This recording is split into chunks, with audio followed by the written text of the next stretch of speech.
बहिनी के प्यार ना छन भुलावे। दिल के रिश्ता गहरा रखे, बिन कहे सब कुछ समझाए रखे। जी हो रही बे मोर भाई, सुरता करके आ जाबे। हाथ पे कलाई माँ, राखी ना बंधवावे।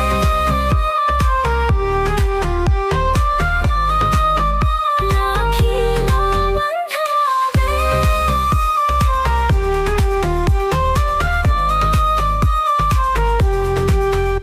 सूरज की किरणा बन जावे, जब मोर अंजोरी छूट जावे।